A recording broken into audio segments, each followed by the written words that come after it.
What's up, everybody? What's up, Darby fam? My name is Ketsia. I'm community director here at Darby Mag. And to close off this year's Black History Month Code the Commentary, we have a very special guest. We have Deanne Rose, who's here with us today. I don't want to take too much of your time, so I'm going to get straight into it. Girl, how are you doing? I'm good. Yes, I'm very good. How are you? I'm doing really, really good. Thank you. Listen, just to start off, how are you doing? How's life been? How are you doing right now?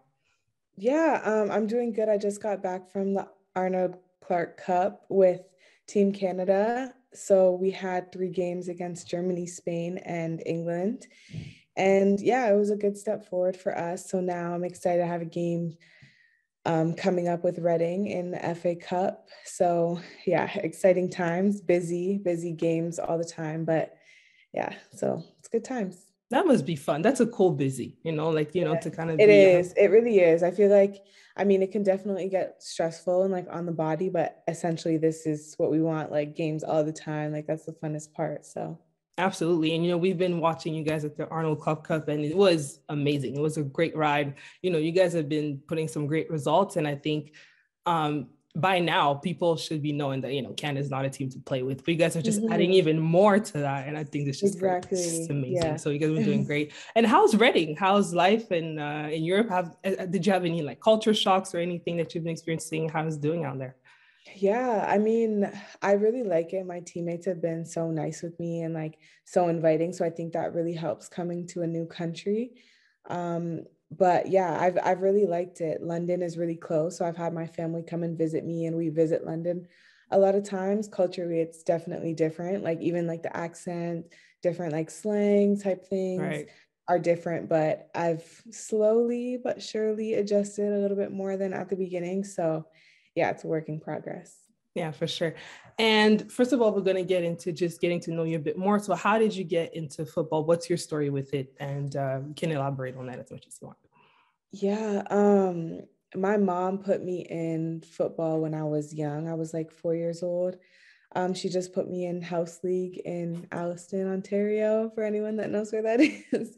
And then from there, just kind of like with Canada, with soccer in Canada, you just kind of progress with the age groups as you get older and you get better. So I just moved to Bradford after that. Didn't move to Bradford, but started playing in Bradford because that's like 30 minutes from Alliston, and that was my first rep team. And then yeah, just continued from there. Yeah. And your experience coming from Alliston, because even to be quite honest, I had no idea where Alliston was. Nobody does. Um, so, how is it your experience just being as a Black girl at the time, being younger, playing footy? What was your experience like? Did you have anybody that you could identify with, or it was very, it's a very common experience to not really have that kind of like identity with someone. So, how was it for you? Yeah. Yeah, I think that was the interesting part because for a lot of my childhood, I feel like I didn't even realize that I didn't have anyone to look up to that way. It was just kind of like what it was, like no one that I was often the only Black girl on my soccer teams, football teams. So, but it's something that like I just got so normalized to. It wasn't until I started playing, getting selected for like the provincial teams where like people from Brampton, Ajax, like were involved, that there started to be other Black girls on the team. And that was even different for me because it was like, I didn't know other Black girls played soccer. Like it sounds dumb, but when you're a kid, it's just kind of Yeah. like, it's crazy what's normal to you. Absolutely. And speaking of that, what's the pressure like? You played in so many different, areas. And like, what was kind of the learning experience for you to kind of play, going for provincial team and being in this path of like now having plays that look like you? Was there anything, how was it for you at that time when you kind of got into the provincial team? And as you got older, you probably got more and more Black girls in the game. How was it for you? And then Yeah. maybe in comparison to what it is today, because now there's a lot more of them, right? So Well, that's the interesting part because I feel like it went through a little like weird trajectory because I feel like I started out and I would say the only Black girl on the team. And then when I got to provincials and kind of those middle age 12 to 16, 12 to 15, then I started seeing like more Black girls like in the areas that I was playing in. But then when I got up to say like national team or higher levels, then it thinned out again. So it was like, it wasn't like it was like a steady, like, oh, more and more. So it was interesting because it kind of, now it kind of takes me back to where I was when I was Yeah. younger, but obviously I have like a different mindset, more comfortable with certain things now. So yeah, I think the pressure is there, just knowing that it is quite scarce in the sport to have like a lot of Black girls, especially at like a high level. So That is true. And is there, maybe fast forward to today, is there any challenges of you being, a Black female footballer that you still experience today, that you experience differently? um yeah, I think one thing that I can highlight, I think with when I was younger, there were certain qualities that say like Black girls are known to have that like I didn't really identify so much. People didn't really identify like, oh, like you're fast, you're Black, like Yeah. just certain Oh, yeah. stereotypes like that.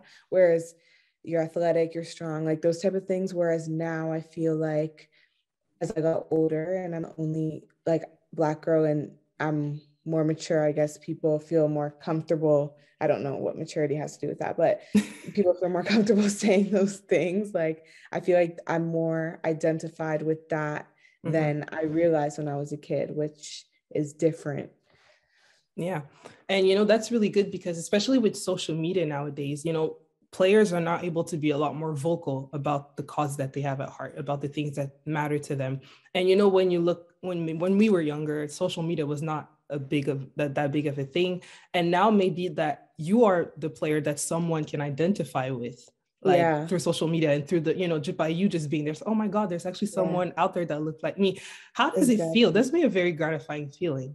Yeah, I mean, I feel like that is one of the most rewarding things, like genuinely from the heart, like one of the rewarding things that I can identify with, like as a Black female in sport, just thinking that like I can be the role model to someone that was my age when they didn't have, like, I didn't have anyone on the national team really, like I did, but in that way to look up to, just to know, like, say when they look at my social media, they think like, oh, she's just like me, or like she was just like me, or like, you know what I mean? Like, it's just, it gives you, I feel like it would give little girls so much more hope than say like I had, thinking like, okay, I'm gonna try to be a pioneer here. There's a Black girl that's in that maybe is the only Black girl on her team that thinks, oh, maybe she won't make it, but that was me. Like that was me in that situation. So I think that that feeling is like so much more rewarding than I even knew. I didn't even know that that was something that I would take such pride in, like being at this level. Absolutely. And maybe on that, if there was maybe one thing that, if there's maybe a younger girl who's going to look at that and be like, get anything from experience, what is one thing that you would like to tell her as she's going to the same path as you? I would say probably to like the confidence. I don't like, I wouldn't know if this is, I wouldn't say that this is just for Black girls, but it definitely, I know like it's something that I would have needed to hear. The confidence that you have in yourself and like the support system has in you, it will go so far. Like you have to hold on to that because um yeah, you're not sometimes the number one choice being a Black girl. So I think you have to realize that you might have to fight a little harder in some situations, and it might seem like things are stacked against you and not in your favor, and they might be, but when you succeed, you might not get the applaud that Yeah, you thought that you would, but like at the end of the day, like that confidence and belief that you have in yourself, like it humbles you and it makes the reward so much sweeter. So I think like to tell them that it is worth it. Like if it doesn't seem like, oh, you get to this level and I don't know, they see things from the outside and they might be like, oh, they're not where I thought they would be. No, like for me, it was worth it. So yeah, that's a belief in beautiful yourself. message. That's a beautiful message. And on that, now that you sold the national team, how is the Canadian women's national team embracing the multicultural / diverse makeup of the Canadian player pool? Because I feel like that's a good question that we got actually from someone, because actually just it's kind of a very good representation of Canada as a whole. So Yeah. like, Yeah. how do you see Canada embracing that? in football? I think it's great. Like, I think our national team, I think it's a representation. Like, Canada is, I think, one of the countries that are more, now that I'm in Europe, I see it as more advanced in terms of culturally diverse, and the education level with that, with non-Black people and like people of like other races. So I think like as a whole, there's a more of an understanding and more of higher education levels with that. And I think that translates to the national team in terms of like players, coaches, like there's no discrimination. There's no, like, we all just feel like one Canadian family, which is how it's supposed to feel. So Yeah. I don't think there's any like, oh, there needs to be this amount of diversity or whatever. It's just kind of like the best player in the best situation. So yeah, I feel it's good. That's wonderful. And we have to talk about it. You've probably talked about it multiple times before, but Deanne Rose, Olympic gold medalist. Does that name or that title kind of, how does it feel to hear? Because you're going to have that for the rest of your life. How does it Yeah. feel? Yeah, I feel proud. Yeah, to put it simply, I think it's something that I don't know if it'll ever hit me the way, I think maybe when I'm older, I'm not playing football anymore, like it'll really hit me like what I've done and like what the national team has done. But yeah, it just shakes me to my core, honestly. Yeah, because it's like, I mean, I can't relate, and a lot of us can't relate to that feeling. But, just seeing you guys carrying this, like, I mean, it was in Tokyo, so like the time is different. I was watching it while I was at work, so you're working and you kind of have like the screen on the side. And I think everybody was just so thrilled, to have a gold medal in Canadian women's football. It was amazing. And I think, is that something like a cloud that you ever get out of at some point? Do you get used to it in a way, or it just definitely get used to it a little bit more. At the beginning, like it was just kind of like someone pinched me like all the time. It was just kind of like, did that really happen? And now like I feel like I've come more into that title and like embrace it a little bit more. And I think that I will as I go through my career. But yeah, it sets in a little bit from the beginning. For sure. And I have another question that we had. What's the pressure like from joining a club straight out of college? How was it? Was it like a very particular experience? How was it for you?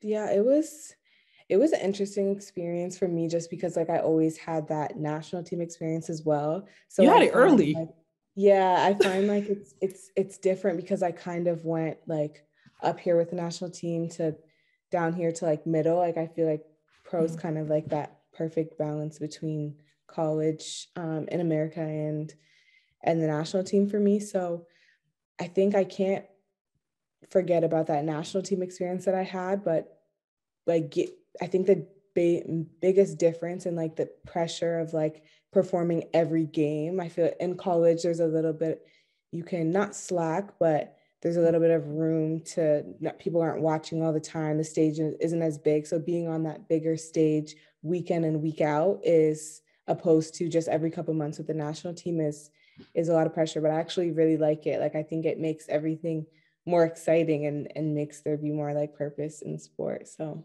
for sure. And we're gonna go back a little bit to 2016 when you scored against Brazil in Brazil. How is that kind of feeling like? Because it must be amazing. How was it for you to kind of score that goal? If you can like run us through a little bit, how were you at the time? Like, just to run us through this goal. Okay, when I was 17 at the Olympics, I was just like, I only realized now how naive and how young I really was, which like it helped me so much because I feel like I was doing it, and I was well aware of what I was doing because I felt the nerves, I felt the excitement, I felt that pressure that was on me and that I put on myself individually. But thinking back now, I just realized how much more pressure it was than what I actually, which is hard to believe because I didn't think that I could take any more pressure. So that goal coming out of that tournament was just like everything that I could have possibly wanted. And I think it just said so much about like how the tournament was going and how my career was starting and hopefully like where it's going, just kind of like starting with that bang. and starting with that exciting tournament and like getting that goal for me. So absolutely. And actually, getting so young and so early into like your women's national career, like that's a big flex. Like that's something that, you could say that's amazing. And it's like, how have you seen kind of the progression and like the evolution from when you were younger from until now? When I was younger before the national team?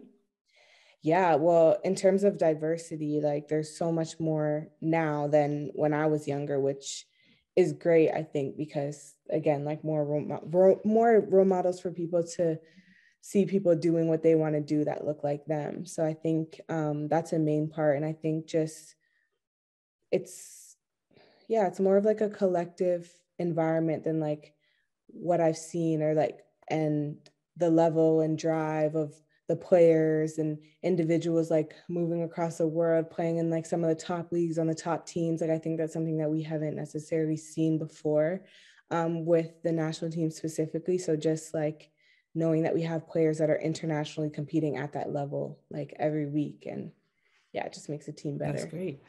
And also we're going to go a little bit outside of footy, because we kind of peeped the gram, we peeped the Instagram, and I realized that you're someone who likes fashion a lot. I know I peeped the J's that kind of match the hat and all of that. Outside of you probably have to wear tracksuits all the time, but outside of that, what is like your go-to outfit or something that you like to wear mostly, if you could just stop wearing tracksuits for some time? Yeah, I'm in tracksuits a lot, so I feel like when I'm not, like I'm like, oh, okay, well, I'm gonna show out because I never get to. It honestly depends where I'm going. I feel like I have different vibes, but if I was just chilling, like just probably normal loungewear, like a tracksuit, that's maybe not tracksuit. I'm a fan of tracksuits, or like maybe like a crop top and sweatpants like type of vibe, and then some shoes, Adidas, Yeezy, something like that. Yeah. Have you kind of got into the European fashion? Like, have you seen like a little difference? Is there something that you kind of like peep a little bit? Yeah, I think especially like UK fashion, I think it's so cool. Like, I think they're really doing something really there. Cool. Like, I don't think I'm there yet. I would love to have that be influenced on me as I'm here longer. But yeah, I like the vibe of that. And I do like fashion a lot. So I think like, and I love learning about like the trends and stuff like that. So I think being here, I see a lot of things that I haven't seen, and I'm like, oh, I like that. Or I like what, there's so many people that are doing different things. Not everyone's doing the same thing, which I really like, because I feel like sometimes especially in college, like everyone was wearing like athleisure, stuff like that. So it's nice to see people doing different things and like owning it and making it look good. Speaking of that, since you say you like fashion a lot and like kind of like trends, is there anything that's your opinion that you kind of see coming back, or that you kind of like, you're like, what, that you think maybe it's a faux pas and that, what, you kind of should stay away from, based on your opinion? No judging. I don't know. I always, whenever trends come back, like these, like the mom boyfriend jeans that are back now, I would not have thought, or like even like the bell bottom jeans kind of, and I'm like the rips, and I'm like, wow, I would not have seen that. So for me to predict that, I'm not at that level. I don't know. Bucket hats maybe, but I think they're already back in. Yeah, they've been back. Yeah, they've been back in, right? Anything that we should maybe leave behind?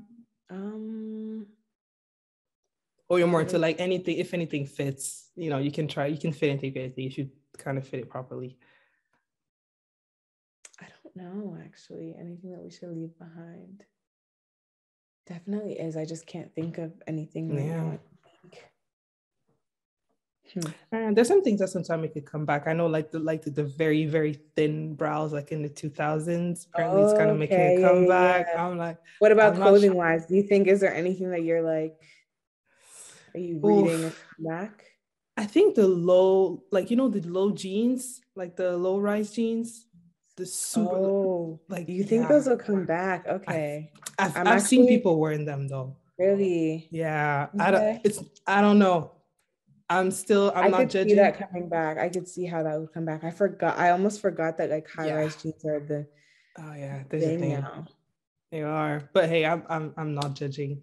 You wear whatever you want to wear. But yeah, no, it's interesting. I don't know, like the thin glasses, I think those are like already back, and people are like, and like the orange ones, like the thin orange one. Yeah. Yeah, like the different colors, like we're in like the 70s or something. It's Yeah, crazy. it's crazy. It's just everything is just coming back at some point, but it's so funny. I Do you know. think maybe outside of like footy, you would have had maybe like a career in fashion or something that I'm interested in, is just like a hobby, something that you just like? No, I don't think I'm that gifted in it. I'm more like I'm more like I would want someone to design me. Like Ooh. I enjoy wearing it, but in terms of coming at Who, this, who? I don't know. if you had Some anyone that would like, listen, I want to do something for you and you get to choose, who would it be? like which brand? Yeah, I like Fendi. Fendi's So nice. if I'm rich and famous one day, Fendi Fendi sponsor is really me. nice. So outside of football, you say you like fashion. Is there anything that, do you have any hobbies, anything that you've picked up on, especially, with the pandemic, we had a lot of time to ourselves. Is there anything that you Yeah. kind of picked up on? Um, Netflix a little bit more. What do you No, watch? nothing. Um, I've just finished watching the second episode of that Kanye West documentary with, I don't know if you heard of it. Yeah, I think it's really good. So I've been into those documentaries. I know some of them are on Netflix, like the Serena Williams one, but like those yeah, type of like real things about yeah, people's lives. I've really enjoyed those. But during the pandemic, I feel like I actually didn't have that much time off because I was in Florida and we didn't shut down the way that the rest of the world did. So true. things kind of We saw kept that. going. Yeah, exactly. Things kind of kept going normally for a while. So Yeah, yeah. I mean, I think that documentary apparently is really good. I haven't watched it yet, but Mhm. apparently it's a Yeah, pretty it is. good movie. But yeah, what have Yeah, you it is. picked up from it for so I far? mean, I think it's just amazing to me to see people's journey. I think especially with musicians, producers, like people like that, we just see them when they're famous, so we almost believe that it happens overnight, but we forget. And I feel like with athletes, you kind of a lot of people play sports growing up, so you kind of know the process of like if you're good, like you kind of just move forward, or like Yeah, if you stick with it, like the process of just making teams and stuff. With producers and musicians, like I didn't realize how much is up and down, like begging people, like when you're not that guy or like that female, you're just really trying to get people to give you a chance. And that's kind of Kanye's situation. But the main message I see is like I feel like in life believing in yourself will take you so far. And oh yeah, Kanye, especially when no everybody one else knows. does around. Exactly. And like everyone knows Kanye's like one of the most confident guys around. So Oh yeah. yeah, it's just interesting to see how that Yeah, has actually played out for him. And I think in the midst of like a lot that's going on right now, like there's a good time for the documentary to come out to be like, okay, like his biggest maybe flaw is also probably his biggest attribute at the same time. yeah, So for sure. And it's funny when you say that like athletes can actually relate to a lot of this, because it's true. I feel like we all see like the highlight reels, we see the goals, we see the medals, we see all those yeah, things, but we don't see the the work. challenges behind, Yeah. and for you, what has been probably the biggest challenge that you had to overcome in your career? Um, I think for me, it would be the setbacks that people don't see. So, I mean, like I've never, knock on wood, like torn my ACL or like been out where for a long period of time where like everyone knows, like, okay, like she's in a rough patch, but I've done little things or like went through little ups and down challenges like muscle injuries, like just being in and out, just the things that like maybe people can't relate to so much. And like Mm-hmm. it has maybe not the same impact, but a really big impact on like your mental and stuff like that. And I think realize that a lot of people, like even the people closest to you, just can't realize that. So yeah, I think for me that would be one that I didn't expect. And it's just ongoing and it's unexpected. So it's like, yeah. And especially when the aspect of like mental health that is extremely big in sports now. I feel like when you say that a lot of people can't relate, it's true. As much as I want to help you, or you want my help, there's things that I can't really relate to. So how do you kind of, Yeah. with having that kind of wall a little bit between, like, how do you kind of get over those obstacles, like mentally? How do the resources that you get, how is it the same for someone like me, or maybe for an athlete? What kind of resources do you get when this Um, happens? I think like we have a lot of access to like sports psychologists, which I find really helpful. But it's also just finding that healthy balance of how to communicate with people that aren't doing the same thing with you. And I feel like that's like something in life that you have to learn. So I think it's just like trying to communicate the best you can. Like, I'm feeling like this is what you can do to help me. This is what I need from you. This is what I don't need from you. Like, just trying to help people learn along the way. Because the more it happens, like, I realized for me, like, say it happens at the beginning and you don't communicate, and then you just keep getting in the situation. It's like, okay, I have to fix it somehow because it's going to keep happening. And then when you actually open up a little bit and like let that wall deteriorate, Yeah. and let those people in, and really just figure out like it's a working progress of how it can help you, you realize that it gets better, and like the relationship can get better, and people learn faster than you actually think they do. Like, it happens naturally. So Yeah, for sure. And you know, you being thousands of miles away from home, what is the biggest thing that you miss besides, let's say, food or yeah, yeah, see, I because was then like, as soon oh as you you said, I'm like, food. all right, you can Food. mention food then. What do you Yeah, I mean, I'm Jamaican, so food? food is Yeah. like, yeah. Are you do you have No, I'm Caribbean? Congolese, but I've loved Okay. Jamaican food. I love Okay. Jamaican food. But Nice. there's no kind of like restaurants or maybe like small restaurants in There is in London, so I'll have to travel to London, which it's so worth it yeah. to me. And then when my family comes, like, they usually like make some home cooked food, so that's Oh good. yeah. But yeah, for me, food is like the main thing that I would miss. Like, food culture, I feel like that even Jamaican Canadian culture is unique, and I feel like it's not Yeah. even highlighted as much. Like, it's great to me, but yeah, so like that's a different culture that like I'm missing, that like obviously I would never get here because it would be like UK Jamaican, which I haven't met a lot of UK Jamaicans. So Really? yeah. Yeah, I think culturally, food, Of course. weather, yeah. Yeah. Um, do you ever, you know, you have also other teammates in England. Let's say you have Mhm. Jessie, who's at Mhm. Chelsea. Do you ever hang out with her? Do you guys like find ways to kind of keep in touch and stay together at some point? I'll see them, like, obviously we play those teams, so like it's nice to see friendly faces, like unexpected. But I have been down to London to visit, like Shalina Zadorski, she plays for Yeah. Tottenham. But yeah, Janine. schedules are so, yeah, exactly. She's pretty far from me, but yeah, maybe Yeah. if like two more Canadians come to the league, like it'll open up some like Canadian hangouts or That could be something fun. like that. Yeah. Oh, for sure. And listen, we're gonna close off with this question. This is a personal question for you. So, what do you wish for yourself in the very near future?